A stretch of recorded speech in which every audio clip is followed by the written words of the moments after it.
প্রিয় শিক্ষার্থী, আশা করি তোমরা সবাই ভালো আছো। সেই প্রত্যাশায় আজকে আমাদের ক্লাস এখানে শুরু করছি। তোমাদেরকে আমার ক্লাসে আজকে প্রত্যেকেই স্বাগত।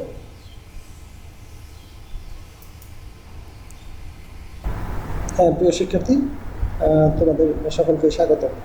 আলোচনা করব রসায়ন বিষয়ের উপর, নবম এবং দশম শ্রেণীর অধ্যায় দশমের খনিজ সম্পদ, ধাতু এবং অধাতু।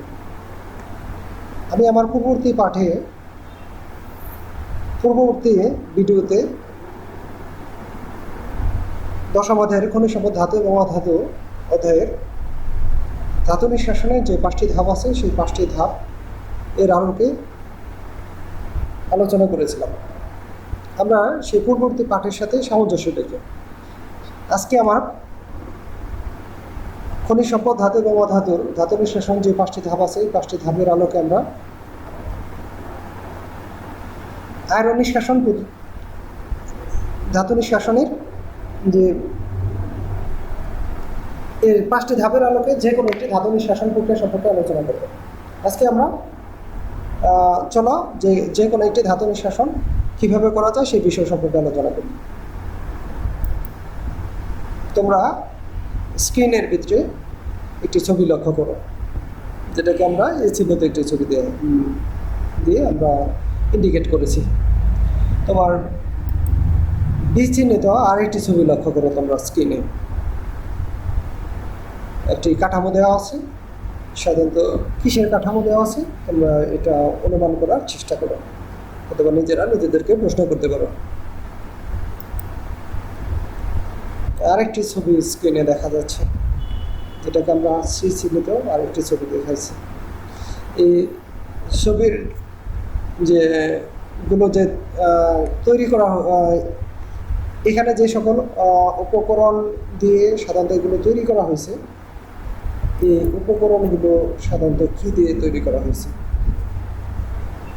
তোমরা নিজেরা মনে করার চেষ্টা করবে। নিজেরা মনে করে এগুলো বের করার চেষ্টা করো যে কী উপকরণগুলো দিয়ে সাধারণত এ বি সি 3টা জিনিস তৈরি করা হয়েছে। এবার আমার উত্তরের সাথে তোমাদের উত্তর মিলিয়ে নাও, অর্থাৎ এগুলো লোহা দিয়ে তৈরি করা হয়েছে। এবার আমরা লোহার আকরিক বলে ধাতব লোহাতে পরিণত করা একটা ছবি আমরা স্ক্রিনের নিচে দেখতে পাচ্ছি। ধাতব লোহাতে পরিণত করার এই প্রক্রিয়াকে কি বলা হয় তোমরা নিজেরা মনে করার চেষ্টা করো, বলার চেষ্টা করো। লোহাতে পরিণত করার এই প্রক্রিয়াকে বলা হয় আয়রন নিষ্কাশনও বলা হয়, লোহা নিষ্কাশনও বলা হয়। তাহলে আজকে আমাদের পাঠ হলো লোহা নিষ্কাশন। স্ক্রিনের নিচে একটি ছবি দেখতে পাচ্ছ, এটি আমাদের বার্তাচুল্লিতে যে আয়রন নিষ্কাশন, সেই আয়রন নিষ্কাশনের একটি ছবি আমরা স্ক্রিনের নিচে দেখতে পাচ্ছি। সাধারণত আয়রনে 3 ধরনের আকরিক বিদ্যমান, যেমন ম্যাগনেটাইট, হেমাটাইট এবং লিমোনাইট। এগুলো থেকে সাধারণত আয়রন নিষ্কাশন করা হয়, কিন্তু এগুলো আয়রন নিষ্কাশন করার জন্য একটি বার্তাচুল্লি ব্যবহৃত হয়ে থাকে। যে বার্তাচুল্লি ব্যবহৃত হয়, এই বার্তাচুল্লির একটি ছবি আমরা আমাদের স্ক্রিনের নিচে দেখতে পাচ্ছি। এটিতে সাধারণত এটি কাপ্পন নামক একটি বিশেষ ব্যবস্থা আছে। এখানে যেখান থেকে আমাদের খুব আকরিক চুনা পাথরের গোড়া আস্তে আস্তে একটি বিশেষ প্রক্রিয়ার মাধ্যমে নিচের দিকে প্রেরণ করা হবে। আর এখানে আমাদের আরেকটি প্রকোষ্ঠ নিচের দিক থেকে সাধারণত 2A থাকে। 2A সাহায্যে উত্তপ্ত যে গরম বায়ুগুলো থাকে, এই গরম বায়ুগুলো সাধারণত এই বার্তাচুল্লির মধ্যে নিচের দিক থেকে উৎক্ষেপণ করা হয়। সাধারণত এখানে প্রচণ্ড তাপমাত্রা থাকে এবং এই তাপমাত্রাতে এখানে বিভিন্ন ধরনের রাসায়নিক বিক্রিয়াগুলো সম্পন্ন হয়ে থাকে। এবং যে সকল রাসায়নিক বিক্রিয়াগুলো সম্পন্ন হয়, রাসায়নিক বিক্রিয়া সম্পন্ন হওয়ার পর এখান থেকে আমাদের গলিত আয়রন পাওয়া যায়, ধাতুমল পাওয়া যায়। আবার ধাতুমলগুলো বের করার জন্য আরেকটি পৃথক নির্গমন পথ থাকে, আর গলিত আয়রনগুলো বের করার জন্য আরেকটি পৃথক নির্গমন পথ থাকে। অর্থাৎ 2টি পৃথক পথের মাধ্যমে ধাতুমল এবং গলিত আয়রনগুলো এখান থেকে বের করে আনা হয়। যেহেতু ধাতব মলগুলো হালকা, ওপর দিকে গলিত আয়রন যেগুলো থাকে এই আয়রনগুলো তুলনামূলকভাবে ভারী হয়ে থাকে। অর্থাৎ এখানে যে স্তরের ক্ষেত্রে আমরা যদি বলি, এখানে আমরা দুইটা স্তর পাই, এটা হলো ধাতবমলের স্তর আর এটা হলো গলিত আয়রনের আরেকটি স্তর পাই আমরা এখান থেকে। আচ্ছা, কীভাবে আমরা এই ধাতুগুলো সাধারণত নিষ্কাশন করি? আমরা নিষ্কাশন করার জন্য কীভাবে আমরা সেগুলো নিষ্কাশন করি সেই প্রক্রিয়ার বিষয় সম্পর্কে আমরা এবার বিশদভাবে ধারণা অর্জন করি। চলো এবার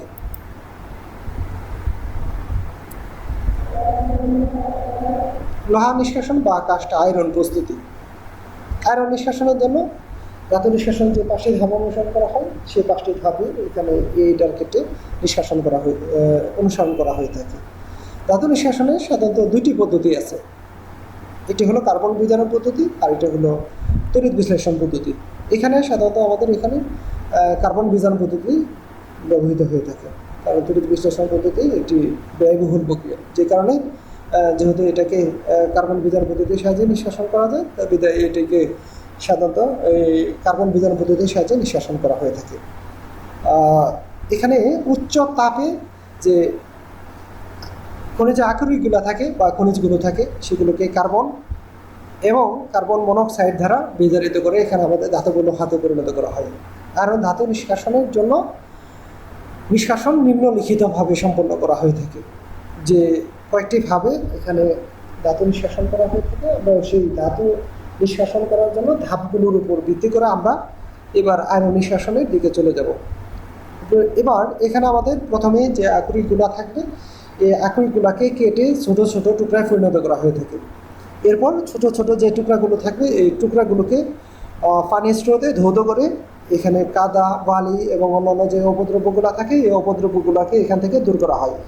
এই ধৌত আকরিকে পরবর্তীতে এখানে চৌম্বক দ্বারা ঘনীকরণ করা হয়। বশীকরণ, এই বশীকরণ মানে তাপ জ্বালানো। এই আকরিকগুলোকে কী করতে হবে? আমাদের তাপ দিতে হবে। তাপ দিয়ে এখান থেকে খনিজের সাথে যে অপদ্রব্য বা খনিজ মলগুলো থাকবে এই খনিজ মলগুলোকে এখান থেকে আমাদের অপসারিত করতে হবে। এই অবস্থায় যে আকরিকগুলো থাকে এই আকরিকগুলো আমরা সাধারণত যে খনি থেকে সংগ্রহ করে থাকি বা খনিজ থেকে পেয়ে থাকি, এগুলো অনেক বড় বড় খণ্ড থাকে। এই খণ্ডগুলোকে সাধারণত এখানে আমাদের কাটা হয় এবং কাটার পর যে টুকরোগুলো করা হয় এবং তার যে দৈর্ঘ্যের পরিমাণ হয়ে থাকে সেটা মোটামুটি আমাদের 3 থেকে 5 সেন্টিমিটার পর্যন্ত হয়ে থাকে। এই যে 3 থেকে 5 সেন্টিমিটার পর্যন্ত দীর্ঘ আমরা আকরিকে বা খনিজ টুকরোগুলো পেলাম, এগুলোকে বাতাসের সংস্পর্শে এখানে আমাদের উত্তপ্ত করা হবে। এতে আকরিকের সাথে পানি, কার্বন ডাইঅক্সাইড এবং কিছু পরিমাণ যে সালফার ডাইঅক্সাইড থাকে এই সালফার ডাইঅক্সাইড এখান থেকে আমাদের নির্গত হয়ে যায়। খনিজ পাথরগুলো অনেকটা হালকা এবং ঝাঁঝরা হয়ে যায়। যদিও এখানে আকরিকের ভিতরে কিছু পরিমাণ ফেরাস যৌগ থাকে, তথাপি সেগুলো জারিত হয়ে এখানে আমাদের ফেরিক অক্সাইডে পরিণত হয়। এবার এগুলোকে বিগলন করতে হবে আমাদের, অর্থাৎ গলাইতে হবে এগুলোকে। এরপর খনিজ মলগুলোকে কুক চুনা পাথরের সাথে মিশিয়ে বার্তা চুল্লিতে উত্তপ্ত করা হয়। এতে খনিজ পদার্থগুলো বিজারিত হয়ে ধাতুগুলো হাতে পরিণত হয় এবং সর্বশেষ গলিত অবস্থায় এই লোহা আমরা বাইরে এখান থেকে বের করে আনা হয়। চলো এবার আমরা যে বার্তা চুল্লির কথা বললাম, যে বার্তা চুল্লিতে উত্তপ্ত করা হয়, এই বার্তা চুল্লিতে ঠিক বার্তা চুল্লিটি কী এবং এখান থেকে এই বার্তা চুল্লির মাধ্যমে কীভাবে আমরা এই আয়রন নিষ্কাশন করি। সেই বার্তা চুল্লির বিভিন্ন অংশ প্লাস হলো এখানে আমাদের যে বিভিন্ন অংশের যে কীভাবে এখানে গরম বায়ু এর মধ্যে প্রেরণ করা হয়, কীভাবে এখানের বিভিন্ন ধরনের রাসায়নিক বিক্রিয়া সম্পন্ন হয়, কীভাবে কার্বনের গুঁড়া চুনা পাথর নিচের দিকে প্রেরণ করা হয়, সেই দিকে প্রেরণ করা হয়, সেজন্য বার্তা চুল্লির আমরা বিবরণ এখান থেকে দেখে নিই। আমরা এবার দেখব হলো লোহা নিষ্কাশনে যে বার্তা চুল্লিটি থাকে সেই বার্তা চুল্লির বিবরণ। লোহা নিষ্কাশনে ব্যবহৃত যে বার্তা চুল্লি এটি আকারে বেশ বড় হয়ে থাকে এবং পুরো ইস্পাতে পাত দ্বারা তৈরি হয়ে থাকে। এটি শতাধিক ফুট উঁচু। লোহা নিষ্কাশনে তাহলে আমরা এখানে দেখলাম যেটা বার্তা চুল্লি থাকবে এটি আকারে বেশ বড় থাকবে এবং পুরো ইস্পাতে পাত দ্বারা তৈরি থাকবে। এটি শতাধিক ফুট উঁচু হয়ে থাকে। চুল্লির মাঝখানে যেটা থাকবে এই মাঝখানের দিকটা অপেক্ষিত চওড়া থাকবে। ইস্পাতের ভিতরের দিকে পুরো অগ্নিসহ মানে আগুনের তৈরি ইস্পাতের ভিতরের দিকে অগ্নিসহ পুরো মৃত্তিকার মানে মাটির এক ধরনের আস্তরণ দেওয়া হয়ে থাকে। চুলির নিচের অংশ এর চারদিকে কয়েকটি শক্ত মোটা নল থাকে, কারণ চুলির নিচের অংশের চারদিকে কয়েকটি আমাদের শক্ত মোটা নল থাকবে। এই নলগুলোকে সাধারণত এখানে আমাদের টুয়ের বলা হয়। এই টুয়ের সাহায্যে ভিতরের দিকে উত্তপ্ত বায়ু সর্বদা এর ভিতরে প্রবেশ করানো হয়ে থাকে। আর টুয়ের নিচের দিকে যে ন্যূনতম প্রকোষ্ঠ থাকে, এই টুয়ের নিচের দিকে এই নিম্নতম প্রকোষ্ঠের মধ্যে লোহা ধাতুমল জমা হয়। আকরিক চুনাপাথর কূপ প্রবেশ করানোর জন্য এই চুল্লির উপরের দিকে একটি বিশেষ ব্যবস্থা থাকে। যে ব্যবস্থাটি থাকে তার নামই হলো কাপ্পন নামক একটি বিশেষ ব্যবস্থা। আর এই বিশেষ ব্যবস্থার সাহায্যে এর ভিতরে চুনাপাথর কূপ এর গোড়া আকরিকের গোড়া প্রবেশ করানোর সময় ভিতরে উত্তপ্ত গ্যাস যাতে সহজে এর পথে বের না হয়ে যেতে পারে তার জন্য আরেকটি কাপ্পন নামক একটি বিশেষ ব্যবস্থা থাকে। এই চুল্লির বজ্র গ্যাস যাতে এটা ব্রাস্ট না হয় তার জন্য বজ্র গ্যাস বের হওয়ার জন্য আরেকটি বিশেষ পথ থাকে, অর্থাৎ এখানে আরেকটি নির্গমন পথ থাকে। এই বজ্র গ্যাসে কার্বন মনোক্সাইড, তার মানে এখান থেকে যে বজ্র গ্যাস বের হয় সেই বজ্র গ্যাসের মধ্যে কার্বন মনোক্সাইড, কার্বন ডাইঅক্সাইড এবং নাইট্রোজেন গ্যাস মিশ্রিত থাকে। বৈশিষ্ট্যিত আকরিক কূপ চুনাপাথর বিশেষ ব্যবস্থার সাহায্যে আমরা যেটা আগের কথা বললাম চুল্লির ভিতরে প্রবেশ করানো হয়। টুয়ের সাহায্যে প্রচণ্ড উত্তপ্ত বায়ু এই চুল্লির ভিতরে প্রবেশ করানো হয়ে থাকে। এখানে চুল্লির ভিতরে প্রবেশ করানোর পর উত্তপ্ত বায়ুর সংস্পর্শে এখানে কূপ অর্থাৎ কাপ্পন বিশেষ ব্যবস্থার সাহায্যে যখন উপর দিক থেকে কূপ নিচের দিকে পড়তে থাকে তখন এখানে এই কুকের সাথে কার্বন অক্সিজেনে বিক্রিয়া করে এখানে কার্বন মনোক্সাইডে তৈরি হয় এবং এখান থেকে প্রচুর পরিমাণে তাপের সৃষ্টি হয়। মানে চুল্লির ভিতরে পদার্থগুলো অত্যন্ত তপ্ত হতে থাকে। এর নিচের দিকে যে তাপমাত্রা থাকে এটি তাপমাত্রা প্রায় 1500 ডিগ্রি সেলসিয়াস তাপমাত্রা থাকে। আস্তে আস্তে যেহেতু বায়ু যেটা নিচের দিকে বায়ু যেহেতু উত্তপ্ত থাকবে, এই বায়ুগুলোর ধর্ম যেটা উত্তপ্ত বায়ুগুলো সেগুলো আস্তে আস্তে উপরের দিকে উঠতে থাকে। উপরের দিকে উঠতে থাকার ফলে এই তাপমাত্রাটাও কী হতে থাকবে, কারণ কমতে থাকবে এবং কমতে কমতে সেটি একসময় 300 থেকে 400 ডিগ্রি সেলসিয়াসে রূপান্তরিত হয়ে থাকে।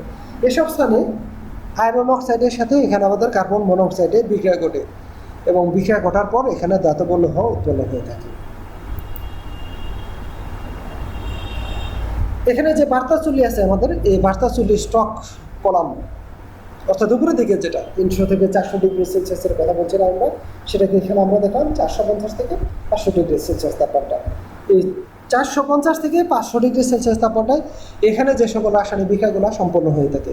এখানে চুল্লির মুখ দিয়ে যে কূপ প্রবেশ করানো হয় অর্থাৎ কাপ্পন বিশেষ ব্যবস্থার সাহায্যে চুল্লির নিচের দিকে যখন এই আকরিক চুনাপাথর এবং কূপের গোড়া যখন নিচের দিকে পড়তে থাকে, এই চুল্লির নিচের দিকে পড়ার সময় আর নিচের দিকে যে উত্তপ্ত গরম বায়ু যেটা টুয়ের সাহায্যে প্রেরণ করা হয়, টুয়ের সাহায্যে নিচের দিকে উত্তপ্ত গরম বায়ু নিচের দিক থেকে প্রেরণ করার পর সেগুলো আস্তে আস্তে উপরের দিকে উঠতে থাকে। এই গরম বায়ু বাতাসের অক্সিজেনের সাথে এবং ওই কূপ কার্বন বিক্রিয়া করে এখানে আমাদের অর্থাৎ বাতাসের অক্সিজেন এবং কূপ অর্থাৎ কার্বন এর সাথে বিক্রিয়া করে কার্বন মনোক্সাইড উৎপন্ন করে থাকে। অতঃপর আয়রন অক্সাইডের সাথে এখানে কার্বন মনোক্সাইডে বিক্রিয়া করে, অতঃপর আয়রন অক্সাইডের সাথে এখানে কার্বন মনোক্সাইডে বিক্রিয়া করে এবং বিক্রিয়া করে এখানে গলিত আয়রন উৎপন্ন করে থাকে এবং এই চুল্লির স্টক কলামে আয়রন তৈরি হয়।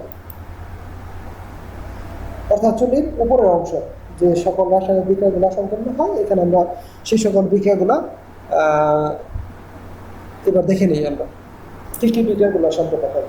এখানে কার্বন অক্সিজেনের সাথে বিক্রিয়া করে কার্বন ডাইঅক্সাইড তৈরি করে, আবার কার্বন ডাইঅক্সাইড আবার কূপের সাথে বিক্রিয়া করে কার্বন মনোক্সাইড তৈরি করে। ফেরাস অক্সাইড সেটি আবার কার্বন মনোক্সাইডের সাথে বিক্রিয়া করে আয়রন তৈরি করে, প্লাস এখানে আমাদের কার্বন ডাইঅক্সাইড তৈরি করে। ফেরিক অক্সাইড এটি কার্বন মনোক্সাইডের সাথে বিক্রিয়া করে আয়রন প্লাস হলো কার্বন ডাইঅক্সাইড তৈরি করে থাকে। বাচ্চা চুল্লির মধ্যভাগ মাঝখানে ভাগ যেটা আছে, এই মাঝখানে যে সকল রাসায়নিক বিক্রিয়াগুলো সম্পন্ন হয়ে থাকে সে সকল রাসায়নিক বিক্রিয়াগুলো আমি এখানে তোমাদেরকে স্ক্রিনে দেখা যাচ্ছে। আমাদের এ তাপমাত্রায় চুনাপাথর ভেঙে ক্যালসিয়াম অক্সাইড কার্বন ডাইঅক্সাইডে পরিণত হয়।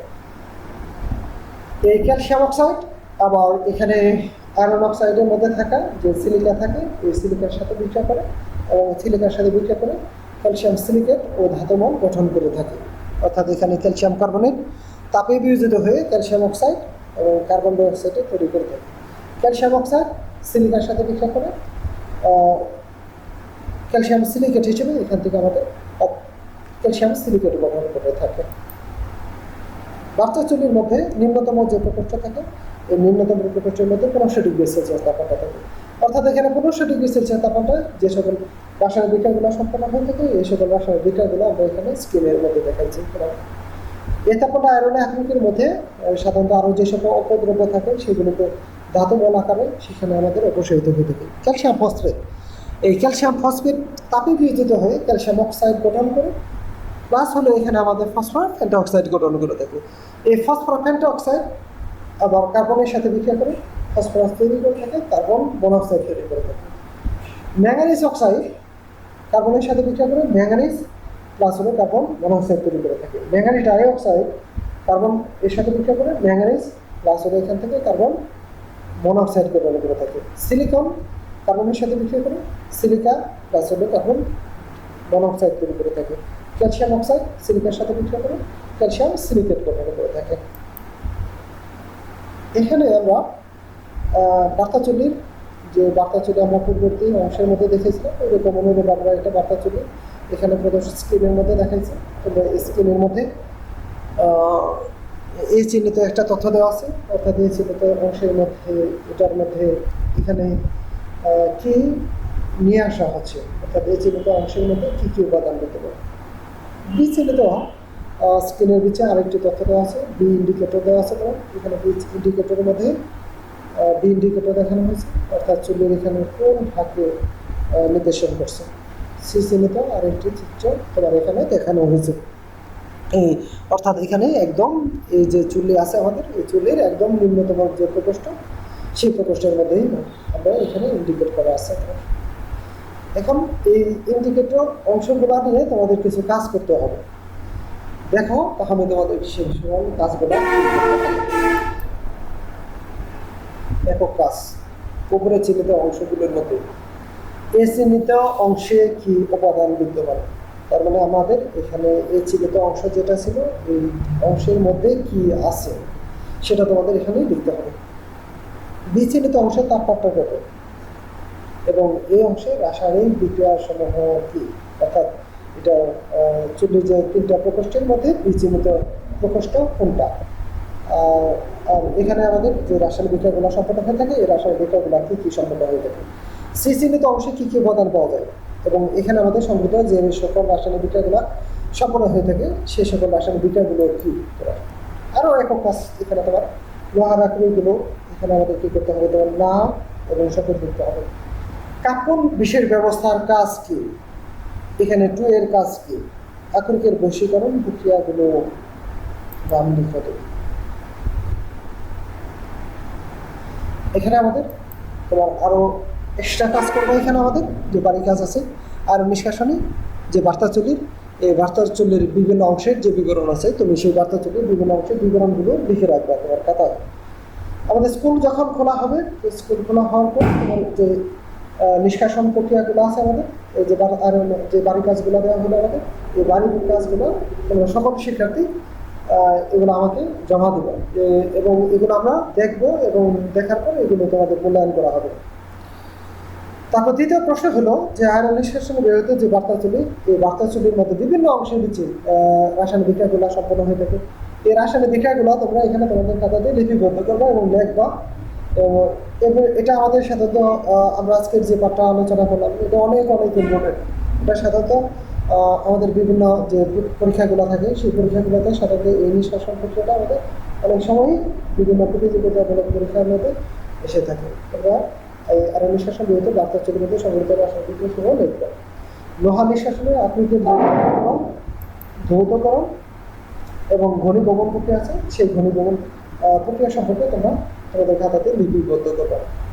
এবার আমি তোমাদের সকলকে ধন্যবাদ জানাচ্ছি। ধন্যবাদ জানিয়ে আমি আমার ক্লাস এখানে সমাপ্ত করছি।